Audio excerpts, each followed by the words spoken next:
Bismillahirrahmanirrahim. Assalamualaikum warahmatullahi wabarakatuh. Innal hamdalillahi nahmaduhu wa nasta'inuhu wa nastaghfiruh.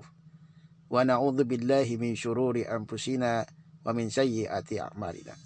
May yahdihillahu fala mudilla lahu wa may yudlil fala hadiyalah. Asyhadu an la ilaha illallah wahdahu la syarikalah wa asyhadu anna Muhammadan abduhu wa rasuluh. Amma ba'd. Tema pesantren Ramadan Rabu 29 April 2020. Sejarah wabah di zaman Nabi Muhammad SAW.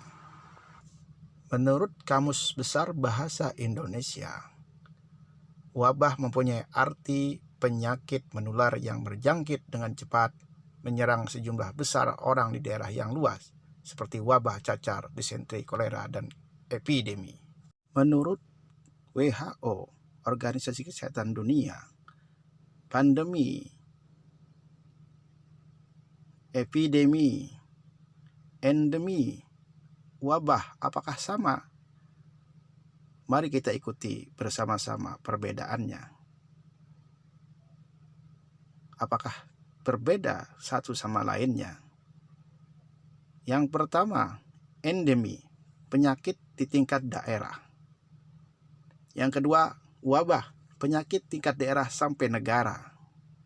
Yang ketiga, epidemi, penyakit tingkat antar negara. Dan pandemi, penyakit tingkat dunia. Anak-anakku sekalian, untuk selanjutnya mari kita saksikan video tentang sejarah singkat penyakit atau wabah penyakit yang terjadi pada zaman Khalifah Umar bin Khattab. Bagaimana kisah selanjutnya? Mari kita tonton video.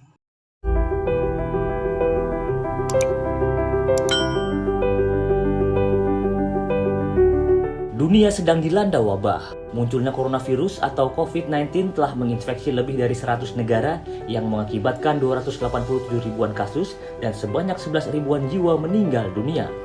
Organisasi Kesehatan Dunia (WHO) pun telah menyatakan virus corona sebagai pandemi yang dapat mematikan, menyerang sistem pernapasan manusia. Sampai saat ini belum diketahui asal-muasal virus. Namun dari beberapa sumber, virus ini disebarkan oleh hewan dan mampu menjangkit dari satu spesies ke spesies lainnya. Berdasarkan penelitian, pasien yang terinfeksi akan mengalami kerusakan pada paru-paru dan antibodi.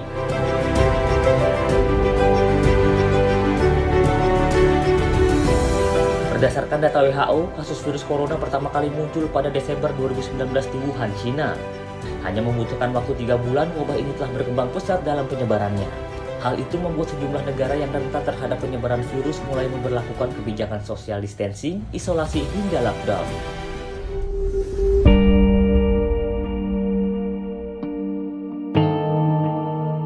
Namun siapa sangka ternyata dalam sejarah Islam kebijakan seperti ini pernah dilakukan beberapa kali. Situasi lockdown zaman Nabi juga diterapkan oleh Umar bin Khattab ketika mengunjungi Syam. Cerita ini dikisahkan dalam buku biografi Khalifah Umar bin Khattab karya Profesor Dr. Ali Muhammad Ash-Shalabi. Pada tahun 18 Hijriah, hari itu Khalifah Umar bin Khattab bersama para sahabatnya berjalan dari Madinah menuju negeri Syam. Setibanya di perbatasan, mereka mendengar kabar tentang adanya wabah penyakit kulit yang melanda wilayah tersebut. Dinamai wabah Ta'un Amwas, adalah penyakit menular yang menyebabkan benjolan di seluruh tubuh hingga membuat penderita mengalami pendarahan dan kematian. Beberapa waktu kemudian, Gubernur Syam Abu Ubaidah bin Al-Jarrah datang menemui rombongan Umar. Terjadi percakapan di antara para sahabat untuk menemukan solusi terbaik. Akhirnya mereka bersepakat untuk mengikuti hadis Rasulullah dengan tidak masuk ke daerah Syam yang sedang mengalami wabah dan kembali pulang ke Madinah. Dalam hadis, Rasulullah SAW bersabda, "Jika kalian mendengar wabah melanda suatu negeri, maka janganlah kalian memasukinya, dan jika kalian berada di daerah itu, janganlah kalian keluar untuk lari darinya." Hadis riwayat Bukhari dan Muslim. Setiap beberapa waktu sekali, Abu Ubaidah mengabarkan situasi kondisi yang terjadi di Syam kepada Umar bin Khattab. Tercatat ada sekitar 30.000 orang yang wafat akibat wabah. Jumlahnya hampir separuh dari penduduk Syam, termasuk Abu Ubaidah, menjadi korbannya. Posisi gubernur kemudian digantikan oleh sahabat Umar, Amr bin As. Ia memerintahkan kepada penduduk Syam untuk saling berjaga jarak dan berpencar dengan menempatkan diri di gunung-gunung agar tidak menularkan penyakit. Apa yang dilakukan Amr bin As menjadi solusi jitu, penularan penyakit kusta pun dapat diredam dan Syam kembali normal. Rasulullah SAW merupakan teladan hingga akhir zaman. Tidak hanya akhlak yang mulia, namun juga cerdas dalam menyikapi masalah. Dapat diakui saat lockdown zaman Nabi tidak sedikit memakan korban jiwa. Pasalnya pada saat itu teknologi kesehatan belum secanggih sekarang. Namun kita dapat mengambil prinsip dan manfaat dari isolasi yang dilakukan agar tidak terinfeksi dari wabah. Maka inilah panduan dan kabar baik di tengah kesedihan untuk kita semua. Pertama, karantina sebagaimana Amr bin As berkata, "Wahai sekalian manusia, penyakit ini menyebar layaknya kobaran api. Jaga jaraklah dan berpencarlah kalian dengan menempatkan diri di gunung-gunung." Maka itulah konsep karantina yang hari ini kita kenal. Kedua, bersabar. Karena Rasulullah SAW bersabda, ta'un merupakan azab yang ditimpakan kepada siapa saja yang dia kehendaki. Kemudian dia jadikan rahmat kepada kaum mukminin, maka tidaklah seorang hamba yang dilanda wabah lalu ia menetap di kampungnya dengan penuh kesabaran dan mengetahui bahwa tidak akan menimpanya kecuali apa yang Allah SWT tetapkan baginya, pahala orang yang mati syahid.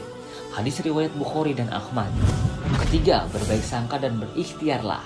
Karena Rasulullah SAW bersabda, tidaklah Allah SWT menurunkan suatu penyakit kecuali Dia juga yang menurunkan penawarnya. Hadis riwayat Bukhari. Keempat, perbanyaklah doa. Dengan berdoa meminta keselamatan kita lafazkan di setiap pagi dan sore. Bismillahirrahmanirrahim, la yadurru ma'asmihi syai'un fil ardi wala fis sama'i wa huwa sami'ul alim. Barang siapa yang membaca zikir tersebut 3 kali pada pagi dan petang, maka tidak akan ada bahaya yang memudaratkannya. Hadis riwayat Abu Dawud dan Tirmizi. Arti dalam zikir tersebut yakni dengan nama Allah yang apabila disebut segala sesuatu di bumi dan langit tidak berbahaya. Dialah maha mendengar dan maha mengetahui. Kelima, sebagaimana solusi dari Amr bin As untuk berpencar dan menjaga jarak dari keramaian dan menahan diri untuk tetap di rumah. Cara inilah yang banyak ditiru dunia luar, mereka menyebutnya social distancing. Dalam hal ini, social distancing bukanlah hal baru bagi umat Islam. Dan ini pernah dilakukan dan terbukti berhasil pada masa sahabat Amr bin As di bawah kekhalifahan Umar bin Khattab. Di dalam kisah ini tidak ditemukan riwayat bahwa mereka pada saat itu melaksanakan sholat Jumat karena terpencar dalam isolasi selama berbulan-bulan. Menjadi rasional jika kini sholat Jumat atau kegiatan apapun yang berskala besar untuk sementara waktu ditiadakan. Karena demi mencegah perluasan virus yang tak kenal kawan maupun lawan.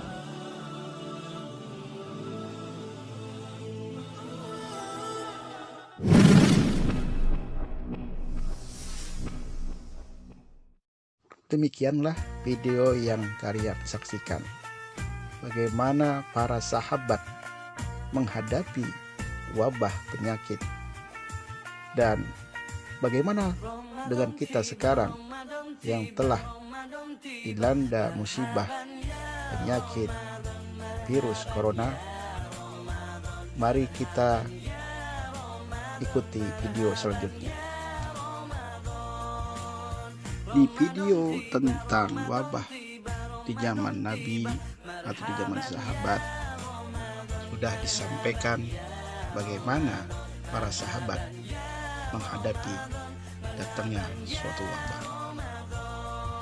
Zaman sekarang tahun 2020 ini kita menghadapi virus corona. Caranya adalah tetap tidak panik dan selalu mengikuti anjuran pemerintah, yaitu tinggal di rumah, tidak perlu keluar rumah apabila tidak diperlukan, dan tetap olahraga. Tidak perlu kita pergi ke gor, cukup keliling komplek aja yang dekat rumah. Selalu menjaga kebersihan, baik kebersihan tempat tinggal, rumah, ataupun kebersihan diri.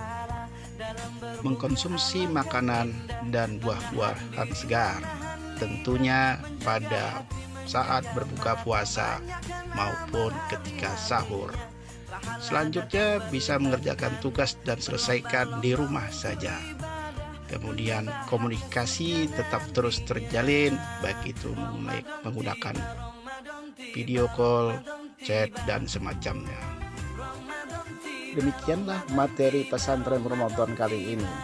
Mudah-mudahan kita semua diberikan oleh Allah kesehatan dan dijauhkan dari bala, musibah, dan wabah penyakit. Dan mudah-mudahan kita juga semua dapat berkumpul kembali di SD Normal Islam, SD kita yang tercinta. Wassalamualaikum warahmatullahi wabarakatuh.